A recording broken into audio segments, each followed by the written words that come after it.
البتہ ایک مسئلہ جو ہے نور اور بشر کا وہ ذرا تھوڑا سا میں حل کر دوں آج. آپ سمجھتے ہوں گے لا ینحل ہے. میں نے جس طرح کہا تھا کہ امام بخاری کا قول بھی 100% درست اور امام ابو حنیفہ کا بھی 100% درست ثابت کیا کہ نہیں، اسی طرح میں کہتا ہوں جو حضور کو بشر کہتے ہیں وہ بھی 100% درست، جو حضور کو نور کہتے ہیں وہ بھی 100% درست. مطلب کیا ہے؟ دیکھیے ہر انسان کے وجود کے دو حصے ہیں، میں نے پہلے دن شاید کچھ بیان کیا تھا. ایک خاکی وجود اور اینیمل بینگ جو حیوان ہے ہمارا، ایک وہ روح ربانی جو اس میں پھونکی گئی. آدم میں جب وہ روح پھونکی گئی تب وہ مسجود ملائک بنے. فَإِذَا سَوَّيْتُهُ وَنَفَخْتُ فِيهِ مِن رُوحِي فَقَعُوا لَهُ سَاجِدِينَ. دو جگہ آئے تھے قرآن مجید میں ایک شوشے کے فرق کے بغیر، سورہ حجر اور سورہ صاد. جب میں اس کو پوری طرح تیار کر لوں اور اس میں اپنی روح میں سے پھونک دوں تو گر پڑنا اس کے سامنے سجدے میں.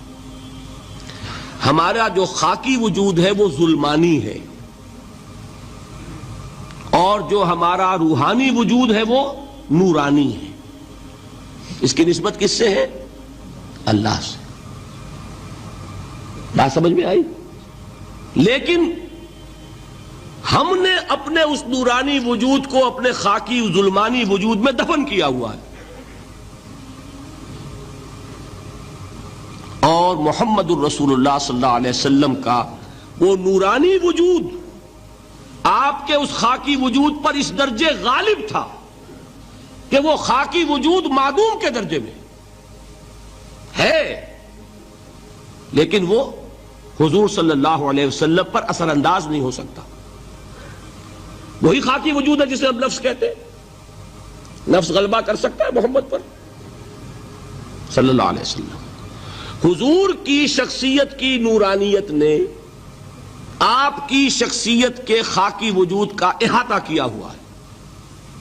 ہماری شخصیت کی ظلمانیت نے ہماری اس نورانیت کو گل کیا ہوا ہے، دفن کیا ہوا ہے، چھپایا ہوا ہے. بس یہ فرق ہے. انہیں آپ کہہ لیں نور، صحیح ہے، ان کی نورانیت غالب ہے. یہی بات ہے جو حضور نے اس طرح سمجھائی.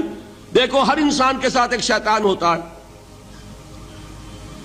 اب کسی صحابی نے بڑی جرت سے کام لیا، پوچھ لیا حضور کہ آپ کے ساتھ بھی ہے؟ ہر انسان کے ساتھ جو کہا نا، تو انسان تو ہے آپ بھی، کیونکہ آپ کے ساتھ بھی ہے. آپ نے فرمایا ہے، لیکن میں نے اسے مسلمان کر رکھا. بات ختم ہو گئی. نفی نہیں ہے، وہ میرے تابع ہے، میرا مطیع ہے، مجھے گدن نہیں پہنچا سکتا. ہے تو صحیح، لیکن نہ ہونے کے درجے میں آ گیا کہ نہیں. یہ ہے فرق سارا. اور میں یہاں پہ کوٹ کرنا چاہتا ہوں ایک بہت بڑے بریلوی مکتب فکر کے عالم دین، صاحب زادہ، نام میرے ذہن سے ایک دم اتر گیا، فیض الحسن. اللہ تعالیٰ ان کی خطاؤں سے درگزر فرمائے، ان کی مغفرت فرمائے. آپ نے سنا ہوگا نا نام. انہوں نے ایک روز تقریر کی جو میں نے سنی، اور تقریر کہاں کی؟ ساہیوال میں. وہاں کا ایک بہت مشہور چوک ہے، مہاجرین، مسجد مہاجرین کہلاتی ہے، وہاں تقریر تھی ان کی، میں نے سنی. ان کے الفاظ یہ تھے کہ کیا آپ لوگ ہمیں جاہل سمجھتے ہیں؟ کیا ہمیں عربی نہیں آتی؟ کیا ہم نے قرآن نہیں پڑھا جس میں بار بار یہ لکھا ہوا ہے کہ حضور بشر ہیں؟ حضور بشر ہیں، لیکن اصل میں ہم حضور کی بشریت کو نمایاں کرنے کو سوء ادب سمجھتے ہیں. بات سمجھیے آپ نے، اس قدر پیاری بات ہے. انہوں نے کہا کہ آپ کے باپ کا نام کیا ہے؟ عبد الرحمن. آپ عبد الرحمن کہہ کے پکارتے ہیں انہیں؟ ابا جان. ابھی آپ نے وہ آیات سنی، حضرت ابراہیم نے اپنے مشرک باپ کو یا ابت ہے، یا ابت ہے، بڑا پیارا ترجمہ کیا. ابا جان، ابا جان، کیا نام لیں گے؟ آپ کے باپ کا نام ہے، نام نہیں لیتے آپ. کیوں؟ ادب کی وجہ سے. اسی وجہ سے ہم در حقیقت حضور کی بشریت کو نمایاں کرنے کو سوء ادب سمجھتے ہیں، ورنہ کوئی ہم جاہل ہیں، ہمیں عربی نہیں آتی، ہم نے قرآن نہیں پڑھا، ہم جانتے ہیں کہ وہ بشر ہے. بات سمجھ میں آئی؟ کتنی آسانی سے مسئلہ حل ہوتا ہے بشرطے کہ نیت حل کرنے کی ہو۔ آخر آمنہ کے بیٹے ہیں، عبداللہ کے بیٹے ہیں، عبد المطلب کے پوتے ہیں، بچپن آپ پر گزرا ہے، لڑکپن آپ پر گزرا ہے، نوجوانی آپ پر آئی ہے، جوانی آپ پر آئی ہے، شادی آپ نے کی ہے، اولاد آپ کی ہے۔ کون بے وقوف احمق ہوگا کہ جو آپ کی بشریت کا انکار کرے گا؟ لیکن یہ کہ جس طریقے سے اس کو بیان کیا جاتا ہے وہ ایک مسئلہ بن گیا اختلافی، وہ رد و قضا اور کھینچ تان، اور اس میں بھی سمجھ لیجئے مثلکم پر جو ایمفیسس بعض حضرات دے دیتے ہیں اپنے توحیدی جو ان کے اندر ایک مزاج ہے، اللہ تعالیٰ ان کے مزاج کو اور پختہ کرے، لیکن اس میں بھی مبالغہ کیا جاتا ہے۔ ایک حدیث مجھ سے سنیے جس میں حضور نے مثل کا انکار کیا ہے۔ مثلکم کا مطلب اگر کسی نے یہ سمجھا کہ بالکل ہم جیسے ہیں تو بہت بڑی مغالطے میں۔ حضور صوم وصال سے منع فرماتے تھے، خود رکھتے تھے۔ صوم وصال کیا ہے؟ آج روزہ رکھا، شام کو افطار نہیں کیا، وہی روزہ رات بھر چل رہا ہے، اگلے دن بھی چل رہا ہے، شام تک کو جا کے پھر کھولا تو 2 دن کا صوم وصال ہو گیا۔ اگلے دن بھی نہیں کھولا، چلا تو 72 گھنٹے کا صوم وصال ہو گیا۔ یہ کیا ہے؟ صوم وصال۔ خود رکھتے تھے اور صحابہ کو روکا۔ صحابہ میں سے کسی نے ہمت کر لی، حضور آپ خود رکھتے ہمیں روکتے؟ فرماتے ہیں ایکم مثلی، تم میں سے کون مجھ جیسا ہے؟ ابھی تو عند ربی، میں تو اپنے رب کے پاس رات گزارتا ہوں، ہوا یطعمنی ویسقین، وہ مجھے کھلاتا ہے پلاتا ہے۔ بتائیے کون ہے جو اس کا دعویٰ کرے گا؟